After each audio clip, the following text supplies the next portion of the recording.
शुरू करने वाले हैं। हमने केमिस्ट्री ऑर्गेनिक का नोमेनक्लेचर पार्ट कर लिया था। आज हम basic GOC general organic chemistry शुरू करेंगे। तो आज हमारा सबसे पहला टॉपिक है बॉन्ड क्लीवेज। बॉन्ड क्लीवेज क्या होता है?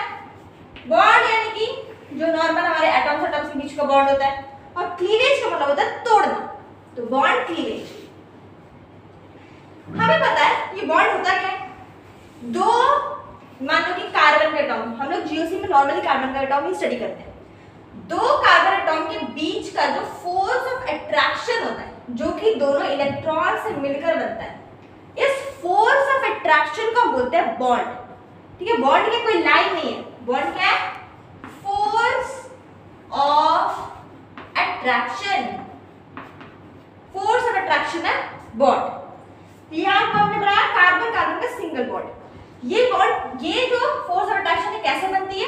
ये जो दो इलेक्ट्रॉन्स हैं, इनका एक क्लाउड फॉर्मेशन होता है, उसे हम बोलते हैं, इन दोनों एटॉम्स के अराउंड क्लाउड फॉर्मेशन होना, इसे हम बोलते हैं बॉन्ड की फॉर्मेशन।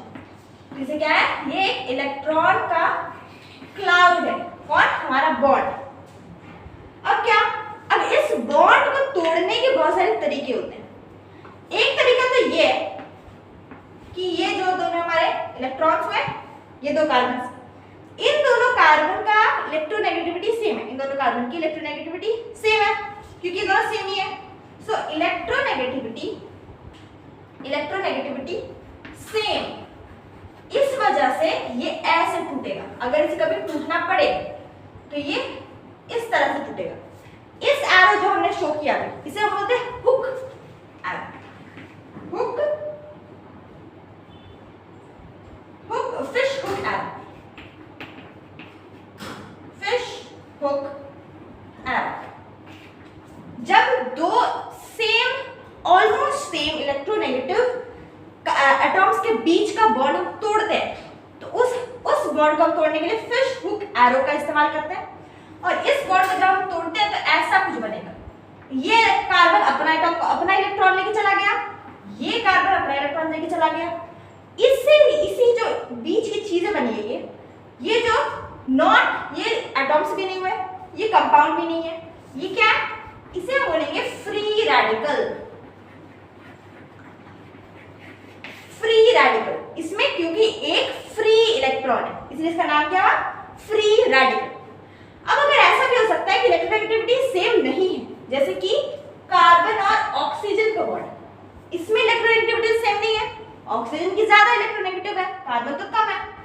तो क्या होगा? ये जो दोनों इलेक्ट्रॉन, अगर मुझे ये बॉन्ड तोड़ना पड़े, कोई वजह हो, तो क्या होगा? ये ऑक्सीजन अपना इलेक्ट्रॉन तो लेके जाएगा, साथ में कार्बन का इलेक्ट्रॉन भी साथ में लेके चला जाएगा। हमें जब कर्व्ड एरो शो करते हैं, जब इलेक्ट्रोनेगेटिविटी का डिफरेंस होता है, इसे तब क्या बन जाएगा? कार्बन पे आ जाएगा एक पॉजिटिव चार्ज, और इसी इंटरमीडिएट कहते हैं इसे क्योंकि ये सब स्टेबल नहीं होते, है ना। हमने कभी मेन नेचर में ऐसा देखा नहीं, कार्बन पे पॉजिटिव या कार्बन पे 1 इलेक्ट्रॉन का चार्ज। हमेशा जो नेचर होता है वो ऑक्टेट कंप्लीटेड रहता है। तो ये सब चीजों को हम क्या बोलते हैं? इंटरमीडिएट बोलते हैं। सो हम पढ़ रहे हैं बॉन्ड क्लीवेज से क्या बनता है? इंटरमीडिएट। कार्बन पे पॉजिटिव चार्ज, इसका नाम होता है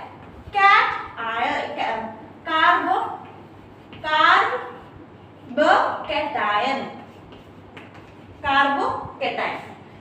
अब अगर एक लेस इलेक्ट्रोनेगेटिव, ये ज्यादा इलेक्ट्रोपॉजिटिव है इसके रिस्पेक्ट में, तब क्या होगा? तब ये बिहेव करेगा एज अ इलेक्ट्रोनेगेटिव एलिमेंट। इसका तो +4 -4, इसके लिए वैलेंसी 4 है, यानी कि ये प्लस भी हो सकता है, ये माइनस भी हो सकता है। इसकी इंटरमीडिएट इलेक्ट्रोनेगेटिविटी है। तो जब ये ज्यादा इलेक्ट्रोनेगेटिव के साथ रहता है तो ये पॉजिटिव की तरह बिहेव करता है, अपना इलेक्ट्रॉन दे देता है। और जब ये कम इलेक्ट्रोनेगेटिव या ज्यादा इलेक्ट्रोपॉजिटिव के साथ रहता है तो ये एज अ इलेक्ट्रोनेगेटिव बिहेव करता है, इसका इलेक्ट्रॉन भी चुरा के ले जाएगा। तब क्या बन जाएगा? कार्बन पे आ जाएगा नेगेटिव चार्ज, इसका नाम है कार्बोएनायन या फिर कार्ब एनायन। तो हमने अभी क्या पढ़ा? हमने 3 इंटरमीडिएट्स के बारे में पढ़ा। पहला है फ्री रेडिकल, जो कि इलेक्ट्रोनेगेटिविटी सेम होने की वजह से निकलता है जब बॉन्ड टूटे, या फिर कार्बोकेटायन जब इलेक्ट्रोपॉजिटिव बिहेव करेगा कार्बन, और कार्बोएनायन जब कार्बन इलेक्ट्रोनेगेटिव बिहेव करेगा। अब ये इंटरमीडिएट का काम क्या है? इंटरमीडिएट का काम होता है रिएक्शन को स्टेबल बनाना। जैसे कि अगर मान ले कि मुझे कोलकाता से दिल्ली जाना है और ये बहुत ज़्यादा महंगा है मेरे लिए, या मान लो कोलकाता से मुझे चेन्नई जाना है और ये बहुत ज़्यादा महंगा है मेरे लिए, तो मैं क्या करूँगी? या तो एक ₹A लग रहा है मुझे कोलकाता से चेन्नई डायरेक्टली जाने में, लेकिन ये बहुत ज़्यादा महंगा है, मैं इतना अफोर्ड नहीं कर सकती, तो मैं क्या करूँगी? कोलकाता से मैं डायरेक्टली चली जाऊँगी, मान लो दिल्ली चली जाऊँगी, फिर दिल्ली से आ जाऊँगी। इस जर्नी में मुझे कुछ B पैसा लग रहा है जो कि कम एनर्जी है विद रिस्पेक्ट टू A। तो यही काम रिएक्शन का भी होता है। जब हम कोई रिएक्टेंट को डायरेक्टली प्रोडक्ट में कन्वर्ट करने की कोशिश करते हैं तो बहुत हाई टेम्परेचर, बहुत हाई प्रेशर लगता है, जो कि हम नॉर्मल लार्ज स्केल में प्रोड्यूस नहीं कर सकते। तो इसीलिए हम क्या करते हैं? इन इंटरमीडिएट्स को इंट्रोड्यूस करते हैं विद बॉन्ड तोड़ के, कार्बन कार्बन का बॉन्ड तोड़ के, या फिर इलेक्ट्रोपॉजिटिव इलेक्ट्रोनेगेटिव बॉन्ड तोड़ के जो ये इंटरमीडिएट बनता है, फिर इन इंटरमीडिएट की मदद से फिर हम प्रोडक्ट की तरफ जाते हैं। तो हमें टेम्परेचर भी कम लगता है, प्रेशर भी कम होता है और यील्ड भी ज़्यादा होती है इससे। अब ये यील्ड को ज़्यादा करने और मदद करने में, जो जिससे हमारा प्रोडक्ट अच्छा बने, ज़्यादा बने, तब हमें इसे और स्टेबल करना पड़ेगा। अब अगर मुझे कोलकाता से दिल्ली का प्लेन ही नहीं मिला तो मैं जाऊँगी किस वहाँ तक, है ना? तो क्या करना है? इसे हमें स्टेबल करना पड़ेगा, हमें इंटरमीडिएट को स्टेबल करना पड़ेगा। अभी एक और सवाल है, अगर इंटरमीडिएट स्टेबल हो गया तो रिएक्शन क्या रुक जाएगी? ऐसा नहीं हो सकता। क्यों? क्योंकि कोई भी एटॉम अपना ऑक्टेट रूल बिना कंप्लीट किए रह नहीं सकता, है ना, टिक नहीं सकता। कार्बन पॉजिटिव में इलेक्ट्रॉन कम है, कार्बन नेगेटिव में इलेक्ट्रॉन ज्यादा है, इसमें एक इलेक्ट्रॉन ज्यादा है, तो ऐसा नहीं चल सकता। इसलिए ऑक्टेट रूल से कंप्लीट करना पड़ता है।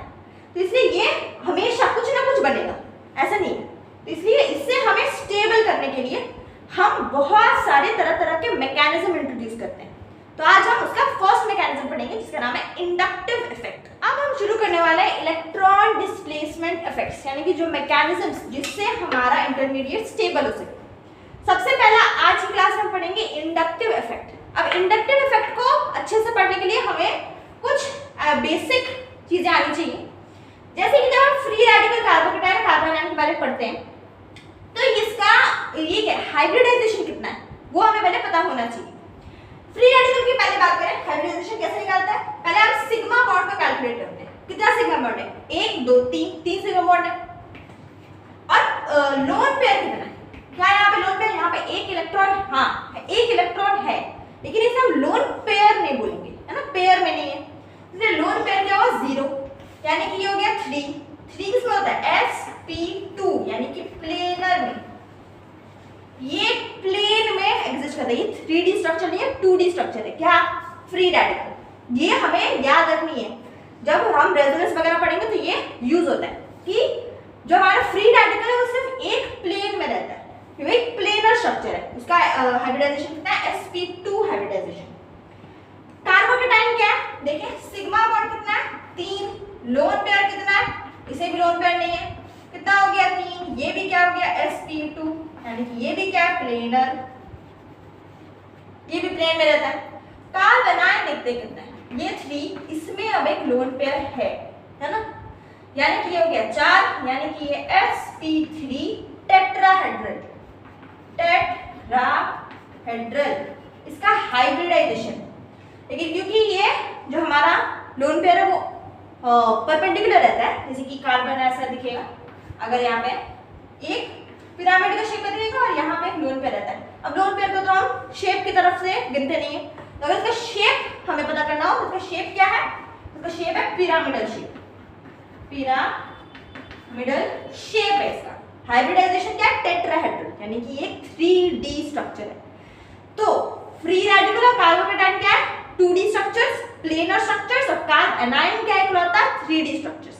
ठीक है, अब हम शुरू करते हैं इंडक्टिव इफेक्ट। इंडक्टिव इफेक्ट क्या होता है? इंडक्टिव इफेक्ट होता है displacement of sigma electrons, displacement of sigma electrons, sigma electrons को घूमते रहना, उसे हम बोलते हैं इंडक्टिव इफेक्ट। और ये कहाँ होगा डिस्प्लेसमेंट?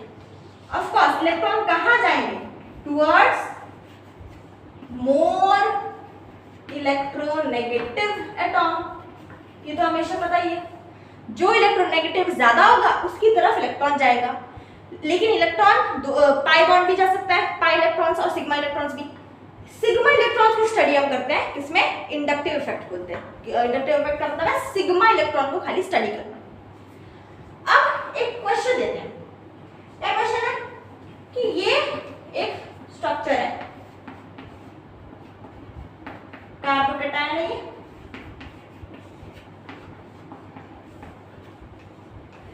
इसमें सवाल है कि इलेक्ट्रोनेगेटिव ज्यादा क्या है? अभी हमने पढ़ा कि displacement of sigma electron towards more electronegative atom को हम बोलते हैं इंडक्टिव इफेक्ट। इसमें इंडक्टिव इफेक्ट कौन शो करेगा, कौन ज्यादा इलेक्ट्रोनेगेटिव है, ये हम कैसे पता करेंगे? या नॉर्मली कार्बन केमिकल बॉन्डिंग जब हम चैप्टर पढ़ेंगे तो उसमें पढ़ेंगे हम कि कार्बोकेटायन क्या होता है? ज्यादा इलेक्ट्रोनेगेटिव होता है। क्यों? क्योंकि उसमें परसेंटेज एस कैरेक्टर ज्यादा होती है कंपेयर टू नॉर्मल एटॉम्स। जो भी हमारे प्लेनर स्ट्रक्चर्स होते हैं उसमें परसेंटेज एस कैरेक्टर ज्यादा होता है, ये हम केमिकल बॉन्डिंग पढ़ेंगे। लेकिन इसके लिए हम बेसिक साइंस बेसिक लॉजिक लगा सकते हैं। इसमें इलेक्ट्रॉन की कमी है ना, और क्योंकि ये पॉजिटिव चार्ज, कोई भी एटॉम चाहेगा नहीं कि मुझ पे कोई चार्ज है पॉजिटिव या नेगेटिव। इसमें पॉजिटिव चार्ज है यानी कि इसमें इलेक्ट्रॉन की कमी है। ये चाहता है इलेक्ट्रॉन भरना, कैसे भरेगा? ये इलेक्ट्रॉन चुरा लेगा इससे या फिर इससे या फिर इससे, इलेक्ट्रॉन को चुरा लेना।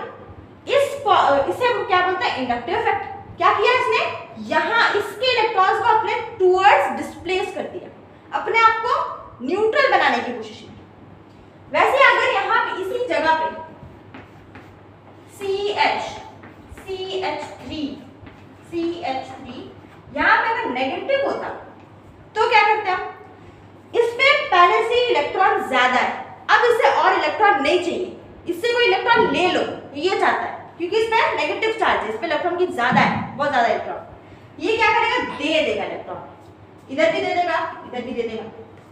तो जो लेता है इलेक्ट्रॉन्स उसे बोलते हैं इलेक्ट्रॉन विथड्रॉइंग ग्रुप। विथड्रॉ करना यानी कि लेना, इलेक्ट्रॉन विथड्रॉइंग ग्रुप। यहाँ पे इलेक्ट्रॉन विथड्रॉइंग ग्रुप क्या है? कार्बोकेटायन एक इलेक्ट्रॉन विथड्रॉइंग ग्रुप है। ये इलेक्ट्रॉन को खींचता है अपनी तरफ ताकि खुद को न्यूट्रल करे और स्टेबल बने। ये क्या है? इलेक्ट्रॉन डोनर या फिर डोनेटिंग ग्रुप, इलेक्ट्रॉन डोनर या फिर इलेक्ट्रॉन डोनेटिंग ग्रुप। ये इलेक्ट्रॉन चाहता है कि मुझसे ले जाओ, इलेक्ट्रॉन देता है। जो इलेक्ट्रॉन विथड्रॉइंग ग्रुप होता है, इलेक्ट्रॉन जो लेता है, उसे हम बोलते हैं कि वो माइनस आई इफेक्ट शो कर रहा है, नेगेटिव आई। माइनस आई यानी कि वो इलेक्ट्रॉन्स ले रहा है, नेगेटिव चार्ज को ले रहा है वो अपने अंदर, तो minus I effect, minus inductive effect, negative inductive effect show कौन कर रहा है? Electron withdrawing groups. और प्लस आई इफेक्ट कौन शो करता है? Electron donating groups. अब ये कौन कौन से ग्रुप्स इलेक्ट्रॉन विथड्रॉइंग होते हैं, कौन कौन से इलेक्ट्रॉन डोनेटिंग होता है, अब ये पढ़ते हैं। पहले हम प्लस आई इफेक्ट कौन से ग्रुप्स शो करते हैं वो पढ़ते हैं। सबसे पहले प्लस आई इफेक्ट क्या होता है? जो कि इलेक्ट्रॉन डोनेटिंग ग्रुप्स शो करते हैं, डोनर्स, इलेक्ट्रॉन डोनर्स, दानवीर जो इलेक्ट्रॉन देते हैं, वो शो करते हैं प्लस आई इफेक्ट। सबसे ज्यादा इलेक्ट्रॉन्स कौन देगा? सबसे इलेक्ट्रॉन ज्यादा देगा CH2 माइनस यानी कि कार्ब एनायन। सबसे ज्यादा इलेक्ट्रॉन डोनर क्या, डोनेटिंग ग्रुप क्या? CH2 minus. उसके बाद आता है नाइट्रोजन पे माइनस, उसके बाद आएगा COOH माइनस, फिर आएगा टर्शियरी। टर्शियरी कार्बन क्या होता है? C फिर C फिर C फिर C। ये वाला कार्बन क्या देगा? सबसे ज्यादा इलेक्ट्रॉन डोनेटिंग ग्रुप होता है, ये इलेक्ट्रॉन रखना पसंद नहीं करता, दे देगा क्योंकि इसमें बहुत सारा स्टेरिक हिंड्रेंस है ना, इसलिए। फिर आएगा 2 डिग्री, फिर आएगी 1 डिग्री, फिर CH3। CH3 भी कुछ बहुत वीक होता है लेकिन देता है इलेक्ट्रॉन ज्यादातर। ये मेन इलेक्ट्रॉन विथड्रॉइंग ग्रुप है, खींचने का काम करता है ना, लेकिन ये दे भी सकता है। फिर क्या है? ड्यूटेरियम, फिर हाइड्रोजन, ये हो गया। ये हमें याद करना होता है प्लस आई इफेक्ट वाले। अब ये क्वेश्चन है, जितना हमने अभी तक पढ़ा है उस पे बेस्ड एक इजी सा क्वेश्चन है कि यहाँ पे सबसे ज्यादा स्टेबल क्या है, इसे हमें पता करना है। पता करिए। तो पहला क्या है, पहला में हमने देखा सी टर्शियरी कार्बन है, उसके ऊपर नेगेटिव चार्ज है। फिर क्या है, एक पे हाइड्रोजन है, एक जगह पे हाइड्रोजन है, यहाँ पे दो जगह पे हाइड्रोजन है, यहाँ पे तीन जगह पे हाइड्रोजन है। अब हमें पता है कि नेगेटिव कार्बन पे नेगेटिव चार्ज यानी कि कार्ब एनायन क्या है, इलेक्ट्रॉन, उसके पास इलेक्ट्रॉन बहुत ज्यादा है, उसे इलेक्ट्रॉन देना है ना, वो इलेक्ट्रॉन ले नहीं सकता। लेकिन हमने पढ़ा CH3 क्या है, CH3 तो इलेक्ट्रॉन देता है ना CH3 इलेक्ट्रॉन, क्योंकि ये ज्यादा इलेक्ट्रोनेगेटिव नहीं होता, उसके कंपैरिजन में ये ज्यादा इलेक्ट्रोनेगेटिव है। ये क्या करेगा, दे देगा और इलेक्ट्रॉन दे देगा और इलेक्ट्रॉन दे देगा और इलेक्ट्रॉन दे देगा। ये पहले से इलेक्ट्रोनेगेटिव था, इसके ऊपर और ये लोग इन्हें इलेक्ट्रॉन और चढ़ा दिया, तो ये तो बहुत ज्यादा वीकली स्टेबल नहीं हुआ ये, है ना। ये तो क्या हो गया, हाईली अनस्टेबल हो गया, ये टूट जाएगा, रहेगा नहीं। फिर यहाँ पे देखा, हाँ यहाँ पे भी CH3 है, यहाँ पे भी CH3 है, लेकिन यहाँ पे हाइड्रोजन भी है। हाइड्रोजन उतना अच्छा हमने पढ़ा, ये ज्यादा इलेक्ट्रो पॉजिटिव होता है, हमने पढ़ा था ना, तो ये इलेक्ट्रॉन तो ले लेगा ये, लेकिन ये लोग इलेक्ट्रॉन देंगे, तो ये भी उतना अच्छा कंपाउंड नहीं हुआ। इसमें सिर्फ एक है, ये भरा दे, और इसमें तो कुछ भी नहीं है। तो सबसे ज्यादा स्टेबल क्या हुआ, सबसे ज्यादा स्टेबल हमारा D, क्योंकि इसमें सारे इलेक्ट्रो पॉजिटिव ही भरे हैं, ये लोग इलेक्ट्रॉन लेंगे, ये लोग इलेक्ट्रॉन देंगे, इलेक्ट्रो पॉजिटिव भरे हैं, ये लोग इलेक्ट्रॉन देंगे, लेकिन उतना ज्यादा नहीं देंगे जितना CH3 दे रहा है। इसलिए ये कंपैरिजन, इन चारों के कंपैरिजन में ये क्या है, सबसे ज्यादा स्टेबल है। उसके बाद आएगा C, उसके बाद आएगा B, और उसके बाद सबसे लास्ट सबसे हाईली अनस्टेबल क्या हुआ, A। अब आते हैं नेगेटिव इंडक्टिव इफेक्ट्स पे। नेगेटिव इंडक्टिव इफेक्ट यानी कि जो कि इलेक्ट्रॉन विथड्रॉअर्स है, इलेक्ट्रॉन खींचते हैं, विथड्रॉइंग, ठीक है, इलेक्ट्रॉन विथड्रॉ जो करते हैं। सबसे ज्यादा यहाँ पे इलेक्ट्रॉन विथड्रॉ कौन करेगा, पहले तो नाइट्रोजन पहले से हाईली इलेक्ट्रोनेगेटिव है, वो तो करेगा ही, उस पे अगर फ्लोरीन भी चिपका दें और फिर प्लस भी डाल दें, ये हाईली इलेक्ट्रोनेगेटिव हो गया, ये खींचेगा ही खींचेगा, है ना, बहुत हाईली इलेक्ट्रोनेगेटिव। सबसे ज्यादा इलेक्ट्रोनेगेटिव ग्रुप क्या है, -NF2 प्लस, NF2 प्लस, फिर NR प्लस, NR2 प्लस, फिर NH3 प्लस, फिर SR2 प्लस, फिर NO2, फिर CN, फिर CO, CO3H, फिर ऑक्सीजन वाले, सारे ऑक्सीजन वाले क्या होते हैं, इलेक्ट्रॉन नेगेटिव ही होते हैं। नाइट्रोजन, फ्लोरीन के बाद आता है ऑक्सीजन, ऑक्सीजन के बाद आता है नाइट्रोजन, ये सब क्या है, इलेक्ट्रोनेगेटिव सबसे ज्यादा क्या होता है। तो यहाँ पे ऑक्सीजन है, यहाँ पे ऑक्सीजन, यहाँ पे ऑक्सीजन भी है, फ्लोरीन भी है, यहाँ पे ऑक्सीजन और R ग्रुप है, फिर NH2, फिर आता है, फिर सबसे ज्यादा क्या हो गया, fluorine, bromine, fluorine, chlorine, bromine, iodine, OH, OR, tertiary, 3 bonds, I, ये सब क्या होता है, ये क्या होता है, एल्काइल्स वाले, क्योंकि इसमें sp बॉन्ड होता है, sp होता है इसका हाइब्रिडाइजेशन, इस वजह से इसका जो परसेंटेज इस कैरेक्टर होता है बहुत ज्यादा होता है, इसीलिए ये हाईली इलेक्ट्रोनेगेटिव है, ये भी खींचने का काम करता है, ठीक है। फिर NH2, फिर फिनाइल, जो कि हमारे ये इसे हम बोलते हैं फिनाइल, और ये मेन चेन से लगा हुआ है, ये हो गया फिनाइल। फिर आता है डबल बॉन्ड भी कुछ हद तक इलेक्ट्रोनेगेटिव होता है, और फिर हाइड्रोजन, ये हो गया माइनस।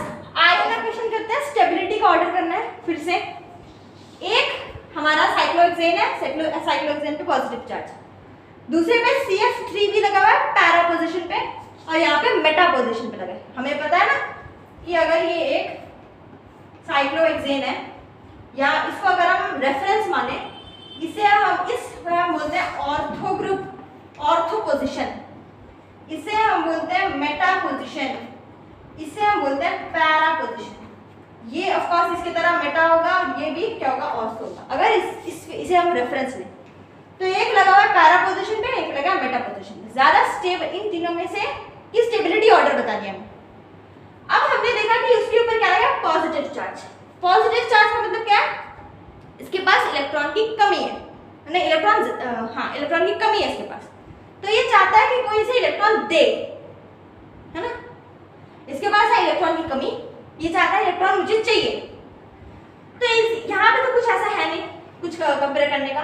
इन दोनों में क्या है, CF3 ग्रुप, F3 ये इलेक्ट्रॉन लेगा, ये पॉजिटिव था, ये उसको और पॉजिटिव कर देगा, है ना, इलेक्ट्रॉन ले लेके। तो यानी कि ये क्या हो गया, अनस्टेबल हो गया, मुझे पॉजिटिव को कम करना, बढ़ाना नहीं है। तो यानी कि सबसे इन दोनों के मुकाबले में सबसे ज्यादा स्टेबल क्या हुआ, A हुआ।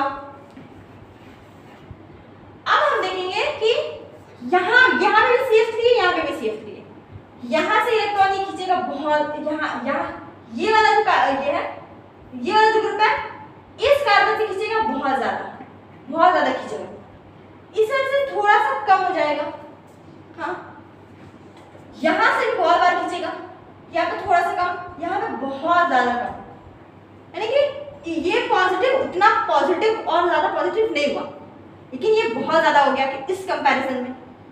तो यानी कि जो हमारा इंडक्टिव इफेक्ट है वो डिस्टेंस पे डिपेंड करता है, डिस्टेंस जिसका ज्यादा इंडक्टिव इफेक्ट उतना कम हो जाता है। यानी कि अगर मुझे क्या चाहिए, पॉजिटिव कम हो, पॉजिटिव ये लोग जो खींच रहा है ये कम खींचे, तो ये ज्यादा तो बी में कम खींच रहा है, तो ए के बाद क्या आ गया बी, बी के बाद क्या आ गया सी। ये हो गया हमारी स्टेबिलिटी ऑर्डर। अब सेकंड क्वेश्चन क्या है, दो ये जो एक कंपाउंड दिया मुझे, पहली बात तो इस कंपाउंड का एक नाम है अच्छा सा, इसका कंपाउंड का नाम होता है स्टाइरीन, इसे हम बोलते हैं, इसका कॉमन नेम है स्टाइरीन, जिसमें एक फिनाइल ग्रुप हो और एक डबल बॉन्ड होला। मुझे पूछा ये जो पार्ट है ये प्लस आई शो करेगा कि माइनस आई। अब अगर हमने इसी पिछले स्लाइड में पढ़ा कि जो माइनस आई इफेक्ट वाले होते हैं, वो जो टेबल था उसमें हमने देखा था फिनाइल लिखा हुआ था और उसके बाद लिखा था डबल बॉन्ड, ऐसा कुछ लिखा था। यानी कि सब ज्यादा इसके कंपैरिजन में अगर इन दोनों का हम कंपेयर करें, दोनों माइनस आई शो कर रहे हैं, लेकिन ये ज्यादा माइनस आई शो कर रहा है, ठीक है, मोर माइनस आई शो कर रहा है। तो अगर इन दोनों को हम साथ में लगाएंगे, अगर ये क्योंकि ज्यादा माइनस आई शो कर रहा है, तो ऑफ कोर्स ये फोर्स हो जाएगा प्लस आई शो करने इसी के साथ अगर लगा, इसीलिए इसका आंसर क्या हो गया, प्लस आई शो करेगा ये कंपाउंड। भले ये अगर किसी और ग्रुप में लगे, किसी और कंपाउंड के साथ लगता तो ये माइनस आई ही शो करता है, ये हाईली इलेक्ट्रोनेगेटिव कंपाउंड है। ये हमने पढ़ लिया इंडक्टिव इफेक्ट, अगले क्लास में हम दूसरे इफेक्ट्स भी पढ़ेंगे। Thank you.